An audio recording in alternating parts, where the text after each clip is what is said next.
Nothing to pick at. I'm beginning to come round to that opinion. All my life I've tried to put it from me, saying, Vladimir, be reasonable. You haven't yet tried everything. And I resumed the struggle. So, there you are again. Am I? I'm glad to see you back. I thought you were gone forever.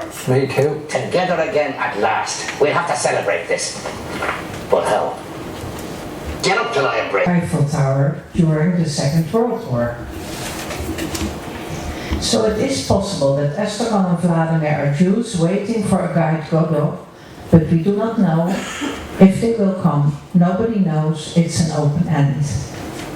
In this time of war and suffering, Beckett had to wait a lot, also searching for food and sleeping in ditches. So what seems absurd can also be connected to real-life experiences. Beckett could be amused but not impressed by people that wanted to talk with him about the interpretation of his text. What I want to say is in the place they don't need explanation, his response was. And John tells us the same when he writes, instead of seeking to understand what we experience and perceive from the outside, in terms of a second, timeless, ideal world of our own creation, our task becomes that of seeking to understand what we experience and perceive only in terms of what we experience and perceive. To explain the situated and time-bound only by the situated and time-bound. To understand our actually experienced world only from within that world. So to understand the place of Beckett from within the place of Beckett. And he wanted his place to be open-ended. The place exists in the body and mind of the audience. A theatre performance has as many versions as there are people in the audience. That's where the play exists, in the audience, not on the stage. John realizes this when he writes, I want to bring attention to the movements of feeling that our speech can arouse, both in others and in ourselves, and to the power of our different wordings in making, creating, sculpting distinctions, comparisons, connections, and many, many other such unfolding time shapes occurring within us. All plays are alive and open-ended, like all therapy sessions are open-ended. When we want to explain what happened in a session, we often destroy the life in it. I don't know what happened, but I feel something has changed. It can be the uttering of clients and therapists after a meaningful session. John writes, my concern is not to provide other people with the completed ends of my investigation, but with possible beginnings for their own increase. Beginnings that in our everyday always are in transition, but which can always be gestures toward, pointed out, or attended to in our writing. And speaking and doing, I would say. Talking in the summer school about preparations, beginnings and becomings, John mentioned being poised. Being in the present moment, having the body balanced, and our whole being is then ready to act. When I prepare for a therapy session or before teaching or presenting, I always think of John and being poised, being ready for possibilities to come. The next. Only then we can recognize Kairos, the god that John mentioned and who was also the favorite god of my father. Kairos is the Greek god of the fleeting moment, offering a favorable opportunity opposing the fate of man. Such a moment must be grasped by the tuft of hair, you can see it, there, on the personified forehead of Kairos. Otherwise the moment is gone and cannot be recaptured because he has is bald in the backside. So we need to be poised to recognize kairos, the opportunity that gives space for new, unexpected possibilities. We said, whose did we stole when preparation meets opportunity? We stole that from who? Cartier-Bresson? Oh yes. Oh yeah. Yeah, was it? That was Peter's. Peter Rover. Yeah, I think so, yeah. Yes. Waiting He for... stole everything. we all still, we are all thieves. Yeah. Waiting for kairos, and then waiting is awaiting, is active, is open for beginnings to become. Because only then we can be responsive, be relational, be connected. Connected words of John that touched me. Thus, if I was allowed only one word in which to express what to think to be most important in our lives together, it would be the word responsiveness. But if I was allowed to add another word to it, I would say spontaneous responsiveness. Spontaneous. I'm nearly there. In a later text that I love, in our meetings we enact what I am calling our relational becomings. The most important of these, I think, we call love. Lovers can notice in loved ones tendencies that outsiders ignore. Lovers can set a scene that invites a loved one to realize such tendency more fully. This is what's so special about the nature of dialogically structured developmental processes.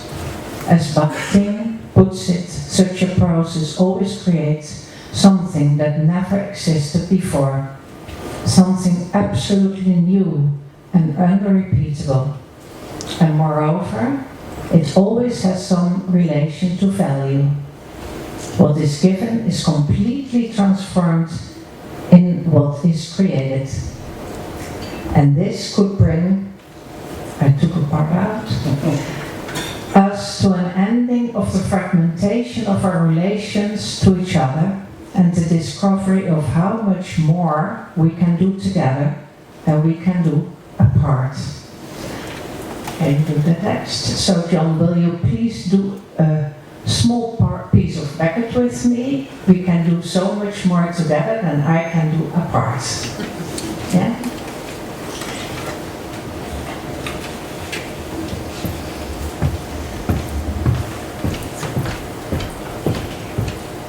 Shall I come to you?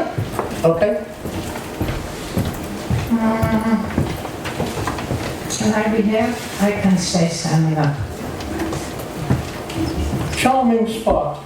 Inspiring prospects. Let's go. We can't. Why not? We are waiting for Godot. You're sure it was here What? that we were to wait? He said by the tree. Do you see any others? What is it? What is it? I don't know. Willow? Where are the leaves? Must be dead. No more weeping. Or perhaps it's not the season. Looks to me more like a bush. A shrub. A bush. What are you insinuating? That we have come to the wrong place? Well, he should be here. He didn't say for sure he'd come. And if he doesn't come? He'll come back tomorrow. And then the day after tomorrow. Possibly. And so on. The point is, Until he comes. you're merciless. We came here yesterday. No. There you are mistaken. What did we do yesterday? What did we do yesterday? Yes. Why? Nothing is certain when you're about.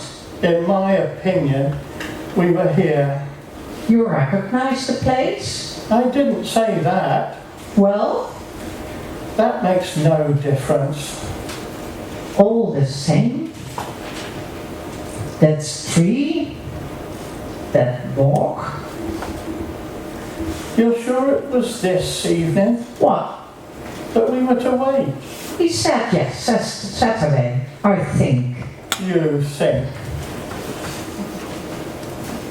Well, shall we go? Yes, let's go.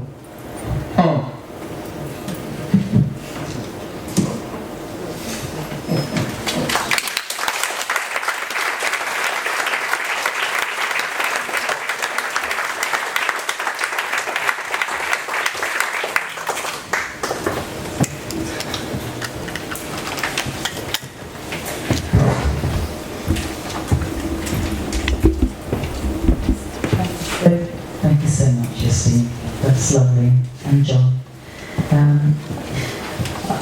I wonder if it's a moment really for people to move around a bit and have a bit of dialogue and just see how things connect. How things are connecting, what's striking you. John, I know you're down to speak. So do you want to speak? No. I just want to add one phrase from Peter Roder. They're so in my phrase junkie persona. This Cartier-Bresson, Peter is particularly interested in photographs that capture a particular moment, what you might call a mattering moment. And this Cartier-Bresson was asked, how do you manage to capture these kinds of moments? And he said, I choose a particular space. And then the phrase that grabbed us all was, into this space, life will come. And that was the other Cartier-Bresson quote, that you picture the space and then you wait. And something will happen in that space that's very crucial and very memorable. That's kairos. That's also kairos. Yes, the opportune moment. Yeah. I just wanted to add that from Peter, who has, he gave us his terrific movie, but Peter is one of those we steal from each other. Surely at some point there needs to be a reframe of this word steal. Maybe that's one of the things people might want to be reflecting on together. Let's just take